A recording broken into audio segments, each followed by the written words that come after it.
Iran पर हमले को महीने भर से ज्यादा बीत चुका है। इतने वक्त में ही दुनिया का हर इंसान इस जंग की आंच महसूस कर रहा है। हर कोई चाहता है कि ये जंग जल्द से जल्द खत्म हो।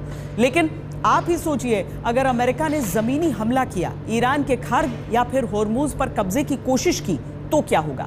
ईरान कह चुका है कि हर मोर्चे पर अमेरिकी सैनिकों से लोहा लेने के लिए ईरानी सैनिक खड़ा होगा, जिससे दुनिया इस जंग का सबसे घातक दौर देख सकती है। क्योंकि ट्रंप को पता है, अगर इस बार चूक गए तो फिर इतिहास में उनका नाम कहां दर्ज होगा। ट्रंप की सबसे बड़ी चिंता यही है कि इतिहास उन्हें कैसे याद रखेगा। An immediate ceasefire, I think a permanent one, between India and Pakistan, ending a dangerous conflict of two nations with lots of nuclear weapons. इतिहास का सबसे सफल अमेरिकी राष्ट्रपति खुद को बताने के लिए ट्रंप पूर्व राष्ट्रपतियों पर सवाल उठाने नहीं भूलते। I terminated Barack Hussein Obama's Iran nuclear deal, a disaster. लेकिन अब ईरान ट्रंप को इतिहास के पन्नों से रेत हटाकर बहुत कुछ याद करा रहा है। जहां 2 तस्वीरों के साथ पोस्ट में लिखा जाता है, अमेरिकियों ने एक बार यहां तबस में हमला किया था, याद है ना? उनकी पैंट गीली हो गई, वे पीछे मुड़े और भाग गए। ईरान अमेरिका को असल में 1980 का अमेरिका की तरफ से चलाया गया ऑपरेशन ईगल क्लॉ याद करा रहा है, जब ईरान में बंधक बनाए गए 52 अमेरिकी राजनयिकों को छुड़ाने के लिए अमेरिका का मिशन फेल हो गया था।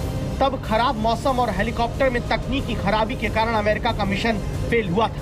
उस इतिहास की तस्वीर के साथ अब इस्फहान में अमेरिका के ढेर हुए ब्लैक हॉक हेलीकॉप्टर और C-130 विमान का मलबा दिखाकर ईरान चुनौती देता है, कहता है कि इतिहास अमेरिका ना भूले। हालांकि अमेरिका दावा करता है कि ईरान में अपने पायलट और क्रू के दूसरे सदस्य को बचाने के लिए चलाए गए ऑपरेशन में खराब हुए विमानों को नष्ट कर दिया गया ताकि वो IRGC के हाथों ना लगे।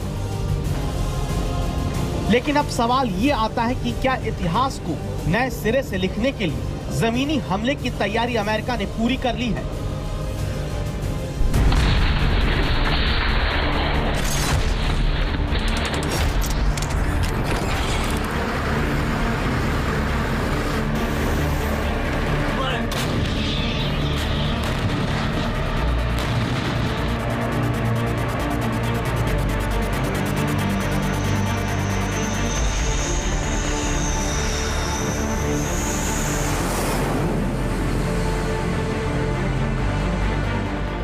ईरान के खार्ग द्वीप से 4000 किलोमीटर दूर है हिंद महासागर में मौजूद डिएगो गार्सिया।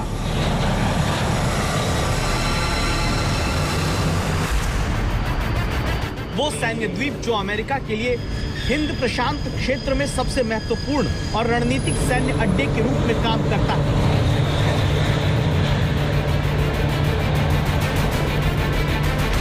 क्या अब महायुद्ध की आग और खतरनाक होने का पहला संकेत डिएगो गार्सिया से आ रहा है? वजह इन 4 तस्वीरों में है, जिसे यूनाइटेड स्टेट्स मरीन कॉर्प्स की तरफ से जारी किया जाता है और लिखा जाता है कि डिएगो गार्सिया में यूएस मरीन कॉर्प्स की तरफ से फोर्स रिकॉन ने युद्धाभ्यास किया है। अमेरिकी नौसेना का दावा है कि एम्फीबियस असॉल्ट यानी जल और जमीन दोनों से जुड़े हमले वाला ये युद्धाभ्यास किया गया। इसी के बाद सवाल आया, क्या इस तस्वीर के साथ संकेत इस बात का है कि ईरान के खार्ग द्वीप पर इसी तरह यूएस मरीन के फोर्स रिकॉन के जवान हमले के लिए उतर सकते हैं? क्योंकि ये ट्रंप ही हैं जो ये कहते आए, हो सकता है हम खार्ग द्वीप ले लें। इसके बाद ट्रंप कह चुके हैं जल्द बड़ा हमला होगा। We are going to hit them extremely hard over the next 2 to 3 weeks. We have all the cards, they have none. बड़ा हमला मतलब क्या? अब अमेरिका ग्राउंड ऑपरेशन की शुरुआत खार्ग द्वीप से कर सकता है। क्या इसीलिए डिएगो गार्सिया में अमेरिकी नौसेना की 31वीं मरीन एक्सपेडिशनरी यूनिट और रिकॉन प्लाटून के कमांडो युद्धाभ्यास करने लगे हैं?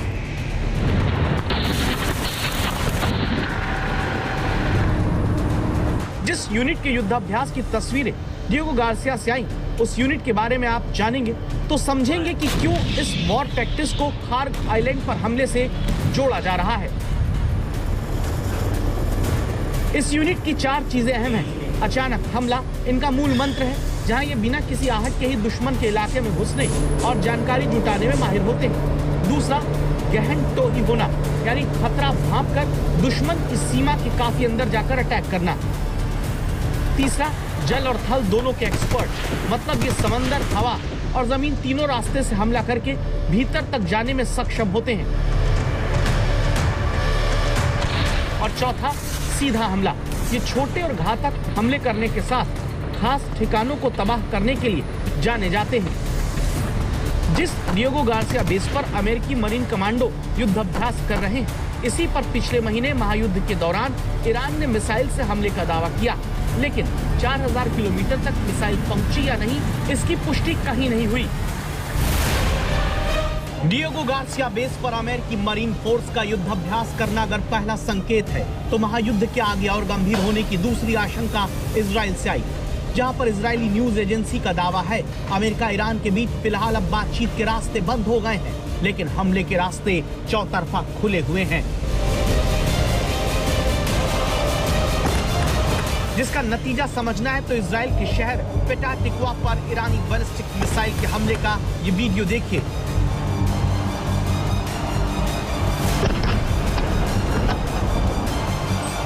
यह हमला किसी सामान्य जगह पर नहीं हुआ। कहां हुआ, उसे आप सीधे इसी जगह से रिपोर्ट करते आज तक संवाददाता प्रणय उपाध्याय से सुनिए। बीते 12 घंटों के दौरान ईरान ने इजराइल के ऊपर करीब आधा दर्जन मिसाइलें दागी और उनमें से कई मिसाइलें जमीन पर भी गिर गईं और उनमें से एक जगह जो आप मेरे पीछे देख रहे हैं, ये पेटा टिकवा की वो फैक्ट्री है जो कि आईडीएफ इजरायली डिफेंस फोर्सेस के लिए ड्रोन्स टेक्नोलॉजी पर काम कर रही थी और यहाँ वो मिसाइल गिरी। किस कदर तबाही इस मिसाइल ने यहाँ पर मचाई है, उसका मंजर आप यहाँ देख सकते हैं, उसकी तस्वीर आप यहाँ देख सकते हैं और ये तस्वीर बताती है कि कितना भयावह वो हादसा था उस सुपरसोनिक मिसाइल का जब उसका इम्पैक्ट यहाँ हुआ। रात का वक्त था, मिसाइल को रोकने की तमाम कोशिशों के बावजूद वो मिसाइल जो है वो जमीन पर गिरी और पर उसने एक बड़ा गड्ढा कर दिया था। उस गड्ढे को कुछ ही घंटों के अंदर भर दिया गया है। उस गड्ढे के भरे जाने के बावजूद उस विध्वंस के निशान, उस तबाही के निशान, उस बर्बादी के निशान यहाँ पर साफ नजर आते हैं। ये वो फैक्ट्री है जो कि ड्रोन टेक्नोलॉजी के लिए इजराइल डिफेंस फोर्सेस के लिए काम करती थी। यहाँ पर देखिए कि किस कदर का वो मंजर रहा होगा। हालांकि रात का वक्त था, फैक्ट्री के अंदर लोग नहीं थे, साथ ही यहाँ पर उस तरीके से कामकाज नहीं हो रहा था। चूंकि बहुत समय से वर्क फ्रॉम होम चल रहा है इजराइल के अंदर, बहुत ज्यादा कर्मचारी यहाँ पर नहीं थे, इसलिए किसी तरीके का जानमाल का नुकसान नहीं हुआ। अमेरिका और इजराइल को ईरान की सैन्य क्षमता की अधूरी और गलत समझ है। दुश्मन इस गलत आकलन की भारी कीमत चुकाएगा और आगे और भी जवाबी हमलों के लिए तैयार रहे। हालिया हमलों के बावजूद ईरान की प्रमुख सैन्य क्षमताएं सुरक्षित हैं और जरूरत पड़ने पर और भी बड़े और विनाशकारी जवाब दिए जाएंगे। तो आपने ये वीडियो देखे कि इंडिया वाले भी एनालिसिस दे रहे हैं कि इस वक्त तकरीबन ईरान जीत चुका है और अमेरिकन सदर जो है वो कन्फ्यूजन का शिकार है, फ्रस्ट्रेशन का शिकार है और वो कह रहा है कि हम बड़ा हमला करेंगे, ज़मीनी पुल तबाह कर देंगे, इंफ्रास्ट्रक्चर तबाह कर देंगे, बिजली घर तबाह कर देंगे। लेकिन एक्चुअली बात दरअसल ये है कि ना ही तो कोई ऐसा और मुल्क जो है नेटो वगैरह या दूसरे इसके तहती हैं ईरान का साथ दे रहे हैं, सिर्फ एक मुल्क की वजह से, वो है कि इसराइल की वजह से। इसराइल का दोस्त है भारत। भारत को अंदर से बहुत ज़्यादा तकलीफ है कि इसराइल और अमेरिका क्यों आ रहे हैं, जबकि ज़ाहरी तौर पर ये लोग ईरान से जो तिजारत करते हैं उसके साथ भी हैं, लेकिन दिली तौर पर ये लोग इसराइल के साथ हैं। हिस्टोरिकली भी ये इसराइल के ही साथ हैं। ईरान के या किसी मुसलमान के साथ ये इल्हाक नहीं कर सकते। इंडिया वाले दो दराहे पर आकर खड़े हो चुके हैं, क्या करें, किधर जाएं। अगर ईरान हारता है तो अपना इंडिया को काफ़ी ज़्यादा फ़ायदा है इसका, क्योंकि इसराइल बलूचिस्तान की सरहदों तक आ जाएगा।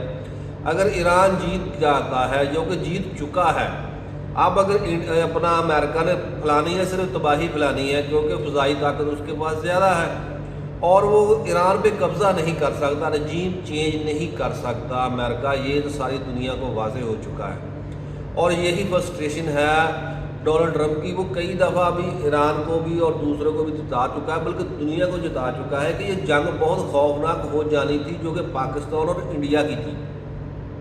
अगर मैं ना रुकवाता, उसका पीछे छुपा हुआ ये मैसेज है कि यार मैं भी फंस चुका हूँ, जैसे इंडिया पाकिस्तान के आगे फंस चुका था, तो मैंने इनका जंग रुकवाई थी कि कोई भी आए और हमारी भी जंग रुकवा दे।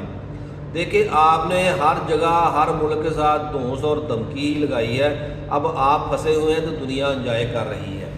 यही एक मेन प्रॉब्लम है आपके साथ ट्रंप साहिब, और आप वहाँ से कैसे निकलेंगे? जो मर्जी कर लो, आप फ्लॉप हो चुके हो। ये वीडियो आपको कैसी लगी आपने कमेंट्स में बताना है, और चैनल को भी सब्सक्राइब कर लेना है। एक और वीडियो के साथ जल्दी दोबारा मुलाकात होती है। अल्लाह हाफ़िज़।